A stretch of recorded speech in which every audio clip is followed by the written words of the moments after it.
Hayaan mo, babe. Mamaya didiskarte ako dyan. Ako nang bahala doon, ha? Huwag mo na isipin yun. Ako nang bahala. Teka, naiihi ako. Nandiyan ba si Tito? Oo, nandiyan sa loob. Naiihi na ako ba? Wait lang, babe, ha?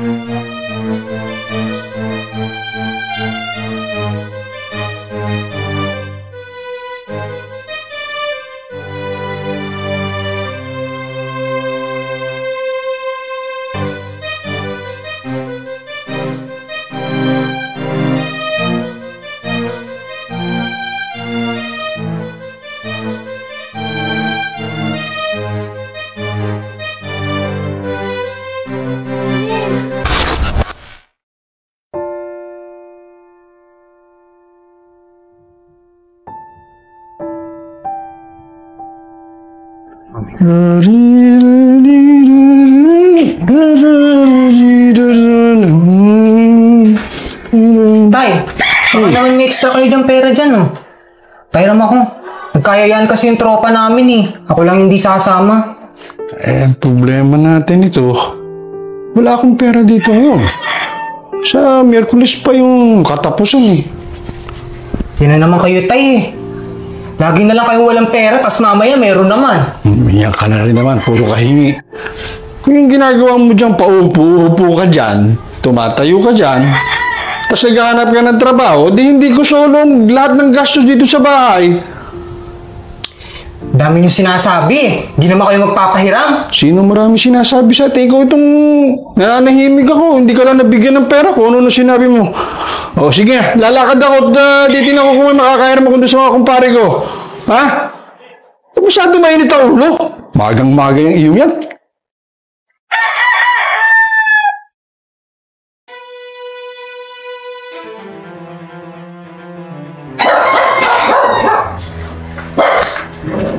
Tingnan mo itong matandang to, wala daw pera. Dami-dami naman. Pati anak, pinagdadamutan. Mang klase.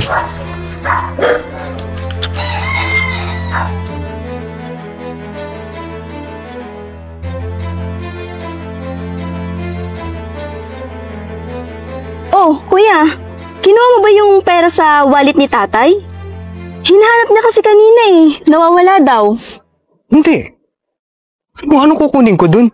Wala naman laman. Kasasabi nga lang kanina, wala daw siyang pera eh. Ikaw kuya ha, baka kinuha mo. Baka kasi mamaya may binili ka na naman tas kumuha ka sa pera ni tatay. Pinagbibintangan mo ba ako? Na akong kumuha nun? Hindi naman sa ganon. Pero hinahanap kasi ni tatay yung pera sa wallet niya. Alam mo kung pagbibintangan mo ako, umalis ka na lang, ha?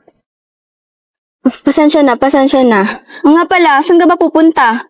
Diyan lang, sa bayan. Oh, tamang-tama. May gagawin pa kasi ako gawa ng may racket daw eh. Pasuyo muna, ikaw muna magbayad ng kuryente ha. Siguraduhin mo kuya na ibabayad mo yan ha. Oo, ako nang bahala. Babayad ko ito mamaya. Sige na, at may racket pa ako. Ingat ka. Uwi ka na. Babayad-bayad daw. Tagal pa naman ang due date mo. Gagamitin ko muna.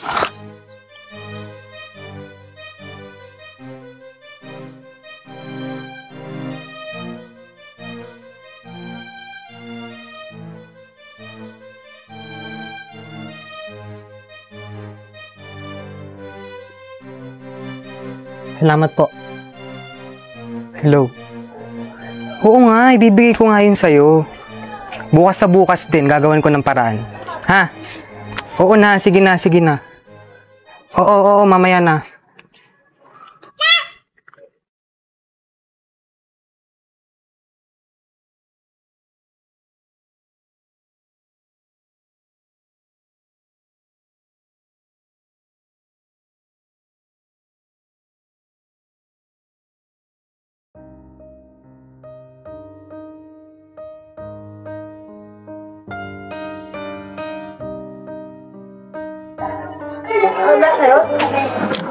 Kuha ko din ito. Wala. Babe, kamusta? Okay lang. Ba't ang lungkot mo ngayon? May problema ba?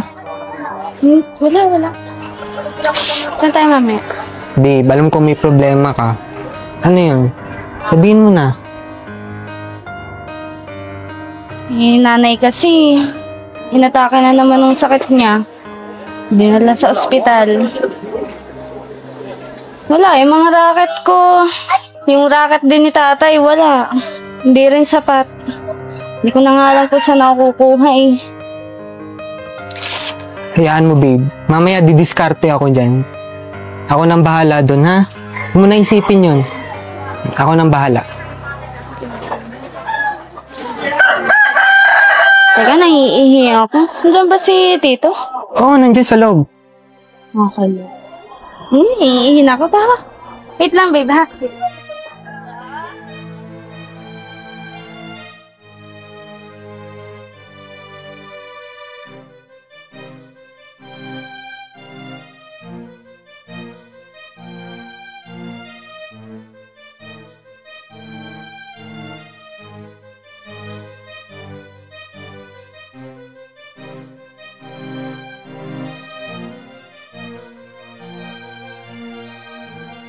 Babe! Ay, pet. Ano, okay ka lang, babe? Tara na? Da?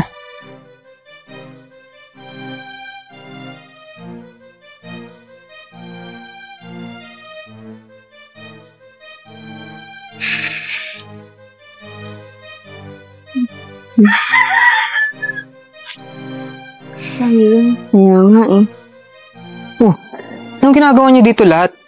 Anong meron? Oh, Kevin. Hindi mo ba alam na may tao na naman pumunta dito at nireport ka na sa barangay? Hindi mo ba alam yon? Huh? At matagal na rin naming sinusubaybayan yung maling gawain mo. Anong report na naman yan? Ay, nagpapaniwala na naman kayo sa ganyan eh. Nung una, babe, ayoko ding maniwala. Kasi, sobrang sakit din sa akin makarinig ng masasakit na salita tungkol sa'yo. At hindi lang sa ibang tao. Pati sa mga kaibigan mo, kaibigan natin. Wala ka ba nahalata? Lahat halos lumalayo na sa atin, lalo sa'yo. Ang daming nawawalang gamit, wallet, pera, miski alahas. Pero naranasan ko eh. Ang hirap mo ipagtanggol. Yung pera sa pitaka ko. Hindi pwedeng mawawala lang yan basta. Tayo lang naman. Ikaw lang yung lagi kong kasama. Ikaw lang kasama ko nung araw na yun. Babe, pati ba naman sa akin? Sa amin. Magagawa mo yun. Ngayon, gusto namin ikaw makausap. Gusto ko namin intindihin. Gusto namin malaman yung dahilan mo. Bakit mo nagagawa yun? Paano mo nasisikmura na kumuha ng hindi sa'yo? Babe, andito ang pamilya mo. Ako na girlfriend mo. Sino pang makakaintindi sa'yo kundi kami? Ngayon sabihin mo bakit? Babe, bakit mo nagagawa yun? Hindi ko alam! Hindi ko alam! Nangyari na yung nangyari. Hindi ko alam kung anong gagawin ko. Hindi ko siya makontrol. Ginagawa mo naman eh. Pinipigilan ko yung sarili ko pero nangyayari yung nangyayari. Hindi ko mapigilan. Sorry po. Tama na, tama na. Sorry. Tama na, anak. Hindi ko talaga mapigilan. Tama na, anak. Hindi ko kaya. Hindi ko kaya. Tama na. Hindi ko kaya. Kuya. Kaya mo yan. Kuya. Patawarin niyo ako. Alam mo? Hindi ko alam gagawin. Anak, sa lahat ng ito, ako ang apektado. Ako ang nalulungkot. Anak kita eh. Ay, hindi ko po talaga Hindi ko alam kung mapigilan saan mo sa nakuha sarili yan. ko. Pero huwag kang mag-alala. Bilang ama mo, gagawa natin ang paraan yan. Magtatanong-tanong ako. Anak, ganito yan eh. Ikaw lang, sa ngayon na makakatulong sa sarili mo. Oo, kuya. Alam mo naman sa isip mo na mali yun. Anong iintayin natin? Gusto mo bang makulong ka pa? Kontrolin mo, anak. Kaya mo yan. Kaya mo yan, anak. Nandito lang kami. Tutulungan ka namin, sa'yo, babe. kuya.